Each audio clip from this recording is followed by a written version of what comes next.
Good afternoon viewers. ഇന്ന് Nifty ഞാൻ കുറച്ച് ദിവസം പറഞ്ഞു നിഫ്റ്റി 23,800 അത് വരും ദിവസങ്ങളിൽ ടച്ച് ചെയ്യുമെന്ന് പറഞ്ഞിരുന്നു. ഇന്നിപ്പോൾ അത് 23,800 അപ്പോൾ പോയി കഴിഞ്ഞു Nifty.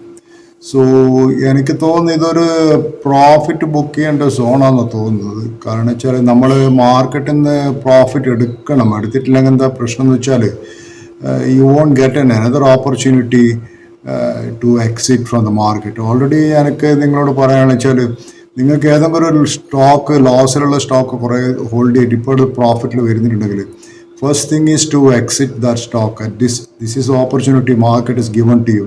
So exit that stock. പിന്നെ അതിനെക്കുറിച്ച് ആലോചിക്കാം, നമുക്ക് നെക്സ്റ്റ് ടൈമിൽ വരുന്ന സമയത്ത് ഇത് തിരിച്ചു പോകണോ എന്നുള്ള കാര്യത്തെക്കുറിച്ച് ആലോചിക്കാം.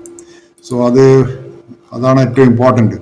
കാരണം നമ്മൾ പലപ്പോഴും we should be the prisoners of the system പാടില്ല, or the prisoners of our own thinking. So ഇത് നമ്മളപ്പോൾ ആലോചിക്കണം, നമ്മൾ ഈ സിസ്റ്റത്തിൻ്റെ പ്രിസണറാണോ അല്ലെങ്കിൽ നമ്മളെ ഓൺ തിങ്കിങ്ങിൻ്റെ പ്രിസണറാവുന്നു. പലപ്പോഴും എനിക്ക് തോന്നുന്നു നമ്മുടെ ഓൺ തിങ്കിങ്ങിൻ്റെ ഒരു പ്രിസണറായിരിക്കും നമ്മളെല്ലാവരും. അത് പറഞ്ഞപ്പോൾ എനിക്ക് തോന്നുന്നു പണ്ടൊരു വയസ്സായ ഒരാളോട് ഒരു ചെറുപ്പക്കാരൻ ചോദിച്ചിരുന്നു ഹൂ ആർ യു എന്ന്. അപ്പോൾ അയാൾ പറഞ്ഞു ഐ ആം എ കിങ് എന്നോ. അപ്പോൾ അയാൾക്ക് ഈ ചെറുപ്പക്കാരനെ ഇയാളെ തമാശക്കാരൻ ഏത് രാജ്യത്തെ king, which kingdom you have. അപ്പോൾ അയാൾ ചിരിച്ചുകൊണ്ട് അയാൾ പറഞ്ഞതെന്ന് വെച്ചാൽ ഓവർ മൈ സെൽഫ് എന്ന് പറഞ്ഞു. So each one of us is a monarch of our own lives. We are responsible for our ruling actions and decisions. അതുപോലെ തന്നെ ട്രേഡിങ്ങിലും വി ആർ റെസ്പോൺസിബിൾ. അല്ലാണ്ട് നമ്മൾ മാർക്കറ്റിനെ ബ്ലെയിം ചെയ്യുമോ അല്ലെങ്കിൽ മാർക്കറ്റ് റിസൾട്ടിനെ കുറിച്ച് ബ്ലെയിം ചെയ്യുമോ അല്ലെങ്കിൽ അനലിസ്റ്റ് അങ്ങനെ പറഞ്ഞു അതുകൊണ്ട് ഞാനത് വാങ്ങിച്ചു എന്ന് പറയുന്നത് അതിലൊന്നും യാതൊരു അർത്ഥമില്ല. Because you are the person ഇത് takes a trade and you are the person responsible for that. So പലപ്പോഴും എന്ന് വെച്ചാൽ when we are foolish we think that we can conquer the market. When we are wise we want to conquer ourselves. So ട്രേഡിങ്ങിലും അതിൻ്റെ ആവശ്യം. നമ്മൾ മാർക്കറ്റിനെ conquer ചെയ്യാൻ ഒരിക്കലും നിങ്ങൾ പ്രതീക്ഷിക്കുന്നുണ്ടെങ്കിൽ നിങ്ങൾ you will be really matter. കാരണം വെച്ചാൽ being one step ahead makes you a leader. അപ്പോൾ being 50 steps ahead could make you a matter എന്ന് ആരോ പറഞ്ഞു. അതുപോലെ മാർക്കറ്റിലും അതുപോലെ തന്നെയാണ്. നിങ്ങൾ കൂടുതൽ ട്രേഡ് എടുക്കുക അല്ലെങ്കിൽ U over confident the market, then market will teach you. So market what is teaching every day is market is teaching the practice, how to practice of patience. അതാണ് ഏറ്റവും ഇമ്പോർട്ടൻറ്റ്. സോ അത് പറഞ്ഞു വന്ന ഇന്നത്തെ ഈ ചില സ്റ്റോക്ക് പറഞ്ഞ് ഇന്നിപ്പം നന്നായി ചെയ്ത സ്റ്റോക്സ് HEG ഗ്രഫൈറ്റ് എന്ന് പറഞ്ഞ സ്റ്റോക്കാണ്. HEG ഗ്രഫൈറ്റ് ചെയ്യുമ്പോൾ എന്താ പ്രശ്നം എന്താണെന്ന് വെച്ചാൽ ഗോവ കാർബൺ എന്ന് പറഞ്ഞൊരു കമ്പനിയും നന്നായി ചെയ്യും. ഈ ഗോവ കാർബൺ കമ്പനി പെറ്റ്കോക്ക് എന്ന് പറഞ്ഞൊരു ഇൻഗ്രീഡിയൻ്റ് ഉണ്ടാക്കുന്ന കമ്പനി. അതൊരു carbon rich solid byproduct of the petroleum refining പ്രോസസ്സിൽ നിന്ന് കിട്ടുന്ന ഒരു പ്രോഡക്റ്റാണ്. അത് മെയിൻലി യൂസ് ചെയ്യുന്ന ഈ ഇലക്ട്രോഡ്സ്, പെയിൻറ്റ്സ്, അലുമിനിയം, ഇങ്ങനെയുള്ള സ്റ്റീൽ, ഗ്ലാസ്, ഫെർട്ടിലൈസർ പല ഇൻഡസ്ട്രിയിലും അത് യൂസ് ചെയ്യുന്നുണ്ട്.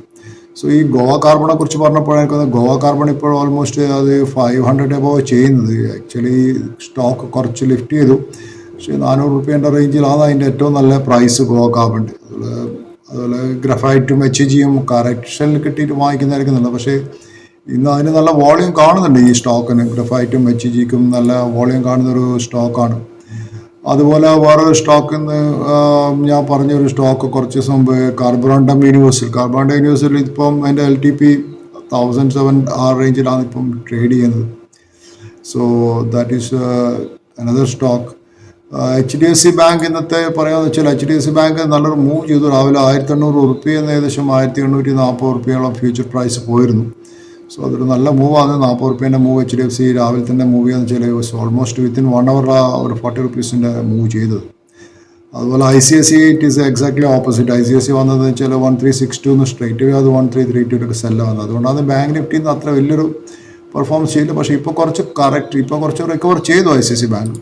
അതുപോലെ സ്റ്റേറ്റ് ബാങ്ക് നോട്ട് വലിയൊരു മൂവ് സ്റ്റേറ്റ് ബാങ്ക് ഒന്നും ചെയ്തിട്ടില്ല. റിലയൻസ് 1300 1282 ആ സോണിൽ ഇങ്ങനെ ഹവർ ചെയ്ത് കളിക്കുന്നുണ്ട് റിലയൻസ്. സോ ഇത് ഈ സ്റ്റോക്കുകളെ കുറിച്ചാണ് എനിക്കിത് പറയാനുള്ളത്. അപ്പോൾ വേറൊരു സ്റ്റോക്ക് ഞാൻ പറഞ്ഞത്, ഇപ്പം ഞാൻ കാണുന്ന ഒരു സ്റ്റോക്ക് കോൾഗേറ്റ് പാമോലിവ് എന്നുള്ള സ്റ്റോക്ക് ഞാൻ കുറച്ച് ദിവസം പറഞ്ഞിരുന്നു. അതിപ്പോൾ പിന്നെ കറക്ഷൻ ചെയ്ത് വന്നിട്ടുണ്ട് കോൾഗേറ്റ്. സോ കോൾഗേറ്റ് ഒക്കെ ഈ പ്രൈസിൽ എനിക്കൊന്ന് ഈസ് എ ഗുഡ് ബൈ എന്ന് എനിക്ക് തോന്നുന്നത്. So Colgate is also good. അതുപോലെ ക്രിസിൽ എന്നുള്ള സ്റ്റോക്കിനെ കുറിച്ച് ഞാൻ 2 ദിവസം പറഞ്ഞിരുന്നു. ക്രിസിലിസ് ഇന്ന് കുറച്ചുകൂടി കറക്റ്റ് ചെയ്തിട്ടുണ്ട്. ക്രിസിലും ഓൾസോ റെക്കമെൻഡേഷൻസോ ഉള്ളത് ഞാൻ കാണുന്നത് ക്രിസിൽ എന്നുള്ള സ്റ്റോക്ക്. സോ ഈ സ്റ്റോക്സ് ഒക്കെ ഇന്ന് എനിക്കൊന്ന് വരും ദിവസങ്ങൾ നന്നായി ചെയ്യുന്നു തോന്നുന്നു. പക്ഷേ I think we should book the profit and whenever you make the money and take the money from the market, that is very important. So thank you for viewing my channel. Please do subscribe my channel. And I have a humble request. This is not a buy or sell request, buy or sell recommendation. My views may go wrong also. So please support my channel.